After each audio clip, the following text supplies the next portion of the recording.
नमस्कार, PCB channel में आपका स्वागत है। आज हम पल्मोनरी कैपेसिटीज पोर्शन शुरू करने वाले हैं। इस पोर्शन को पढ़ने से पहले आप लोग प्रीवियस वीडियो यानी कि पल्मोनरी वॉल्यूम्स वाला वीडियो देख लीजिएगा। मैं ऊपर लिंक शेयर कर दूंगी, उसके बाद ये वीडियो देखना, नहीं तो आप लोगों को समझ में नहीं आएगा। तो शुरू करते हैं। पल्मोनरी कैपेसिटीज, जब हम दो या फिर दो से ज्यादा पल्मोनरी और रेस्पिरेटरी वॉल्यूम्स को जोड़ते हैं यानी कि ऐड करते हैं, तब हमें क्या मिलता है? Pulmonary capacities. अब एनसीईआरटी का एक लाइन है कि pulmonary capacities are used in clinical diagnosis. अब हम एक एक करके ये पल्मोनरी कैपेसिटीज को देख लेते हैं। पहला है इंस्पिरेटरी कैपेसिटी। इंस्पिरेटरी कैपेसिटी नाम से ही लग रहा है कि ये समथिंग रिलेटेड टू इंस्पिरेशन है। अब देखिए, total volume of air a person can inspire after a normal expiration. आप लोग पहले एंड ऑफ द सेंटेंस को देखिए, आफ्टर ए नॉर्मल एक्सपिरेशन। तो हम लोग फिर से वो एक लंग वाला पिक्चर ड्रॉ कर लेते हैं कि ये है हमारा लंग। हमने नॉर्मल इंस्पिरेशन किया तो कितना अमाउंट ऑफ एयर हमारे लंग के अंदर आया? 500 ml, जिसको हम specifically tidal volume of inspiration बोल सकते हैं। अब नॉर्मल एक्सपिरेशन जब करेंगे तब ये 500 ml ऑफ एयर ही बाहर चला जाएगा। ठीक है। अब बाहर जाने के बाद ये लंग तो अपने इनिशियल पोजीशन में वापस आ जाएगा। तो इस लंग को, ये इनिशियल पोजीशन में आने वाला लंग को हम फिर से यहाँ पे ड्रॉ कर लेते हैं। ठीक है। अब नॉर्मल एक्सपिरेशन तो यहाँ हो गया। अब क्या बोला? Total volume of air a person can inspire. तो पहले तो वो tidal volume of inspiration inhale करेंगे, जो कि नॉर्मल इंस्पिरेशन बोलते हैं, टीवी, और फिर वो फोर्स लगाएगा। फोर्स लगाने के बाद भी और एक्स्ट्रा अमाउंट ऑफ एयर वो अपने सिस्टम के अंदर यानी लंग के अंदर ले सकता है। उसी को हम क्या बोलेंगे? Inspiratory reserve volume. तो total volume of air a person can inspire after normal expiration, तो वो क्या होगा? Tidal volume plus inspiratory reserve volume. ठीक है। ये 2019 ओडिशा में क्वेश्चन आया था नीट में। ये डेफिनेशन दिया हुआ था और बहुत सारे कैपेसिटीज ऑप्शन में था, हमें करेक्ट ऑप्शन चूज करना था। अब हम एक्सपिरेटरी कैपेसिटी देख लेते हैं। फिर से हम लास्ट पार्ट को पहले देखेंगे। आफ्टर ए नॉर्मल इंस्पिरेशन, मतलब ये हमारा लंग का नॉर्मल पोजीशन है। उसके बाद हमने नॉर्मली इंस्पिरेशन किया, मतलब टाइडल वॉल्यूम ऑफ इंस्पिरेशन हमारे अंदर गया 500 ml। उसके बाद total volume of air a person can expire after a normal inspiration. तो पहले तो वो ये टाइडल वॉल्यूम बाहर निकालेगा, उसके बाद फोर्स लगा के और कुछ एयर भी वो अपने अंदर से निकल पाएगा। वो कितना है? वो है एक्सपिरेटरी रिजर्व वॉल्यूम, और बाकी रह गया रेसिडुअल वॉल्यूम, जिसको कोई नहीं निकाल सकता फोर्स लगाने पर भी। ठीक है। तो expiratory capacity is equals to tidal volume plus expiratory reserve volume. अब आता है फंक्शनल रेसिडुअल कैपेसिटी। उसमें भी अब फिर से लास्ट वाला पोर्शन देख लीजिए। आफ्टर ए नॉर्मल एक्सपिरेशन, मतलब नॉर्मल एक्सपिरेशन के बाद लंग में क्या रहता है? रेसिडुअल वॉल्यूम रहता है और एक्सपिरेटरी रिजर्व वॉल्यूम रहता है। Volume of air that will remain in the lungs after a normal expiration, तो हो गया डायग्राम हमारा। रेसिडुअल वॉल्यूम रहेगा RV, और क्या रहेगा? Expiratory reserve volume. ठीक है। तो फंक्शनल रेसिडुअल कैपेसिटी आप लोग ऐसे याद रख सकते हैं कि रेसिडुअल कैपेसिटी जब बोला गया है तो उसमें रेसिडुअल वॉल्यूम होगा ही होगा। ठीक है। अब हम इन तीनों कैपेसिटीज का ग्राफ्स देख लेते हैं, समझने में आसानी होगी। ये देखिए, टाइडल वॉल्यूम, ये पोर्शन है टाइडल वॉल्यूम और ये है इंस्पिरेटरी रिजर्व वॉल्यूम। इन दोनों को कुल मिला के हम इंस्पिरेटरी कैपेसिटी बोल सकते हैं।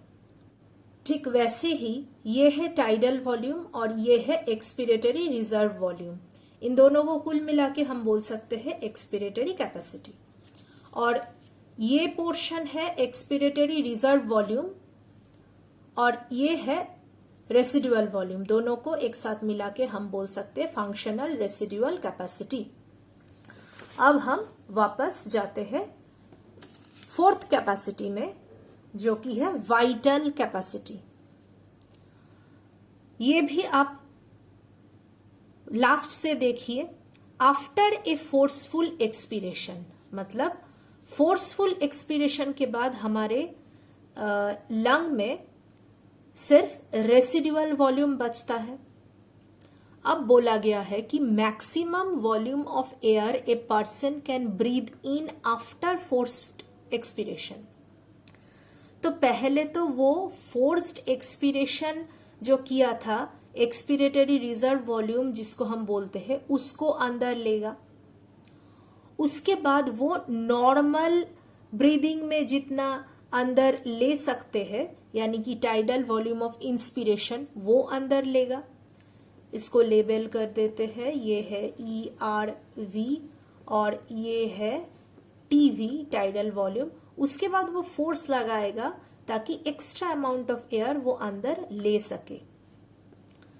हमने ये एक्स्ट्रा अमाउंट भी कंसिडर क्यों किया? क्योंकि यहां पे लिखा है कि maximum volume of air a person can breathe in. ठीक है, तो इसको भी लेवल कर देते हैं इंस्पिरेटरी रिजर्व वॉल्यूम। तो वाइटल कैपेसिटी को हम देख सकते हैं कि equal to expiratory reserve volume plus tidal volume plus inspiratory reserve volume. अब इस वाइटल कैपेसिटी का दूसरा डेफिनेशन भी है, तो उसे हम फिर से लास्ट से देख लेते हैं। Forced inspiration, after a forced inspiration. अब ये हमारा लंग है नॉर्मल पोजीशन में, इसमें रेसिडुअल वॉल्यूम भी है और एक्सपिरेटरी रिजर्व वॉल्यूम भी है। अब हम पहले तो टाइडल वॉल्यूम अंदर लेंगे, नॉर्मल इंस्पिरेशन जिसे हम बोलते हैं, 500 ml अंदर जाएगा। उसके बाद हम फोर्स लगाएंगे ताकि एडिशनल अमाउंट ऑफ एयर हमारे अंदर जा सके, जिसको हम बोलेंगे inspiratory reserve volume. Additional amount of air हमने अंदर क्यों लिया? क्योंकि यहां पे बोला गया कि आफ्टर ए फोर्स्ड इंस्पिरेशन। अब देखो, maximum volume of air a person can breathe out after a forced inspiration. तो पहले तो ये इंस्पिरेटरी रिजर्व वॉल्यूम को बाहर निकालेगा, उसके बाद टाइडल वॉल्यूम बाहर जाएगा, उसके बाद फोर्स लगा के हम कुछ और एयर बाहर निकाल सकते हैं जिसको हम एक्सपिरेटरी रिजर्व वॉल्यूम बोलते हैं, वो भी बाहर निकालेगा। तो फिर से जो इक्वेशन हुआ वाइटल कैपेसिटी का, वो तो IRV plus TV plus ERV ही हुआ। तो this both approaches can be taken while calculating vital capacity. ठीक है, उसके बाद हमारा फाइनल कैपेसिटी जो है वो है टोटल लंग कैपेसिटी। फिर से एंड पार्ट देख लीजिए। End of A forced inspiration, मतलब ये लंग है, इसके अंदर रेसिडुअल वॉल्यूम और ERV दोनों है।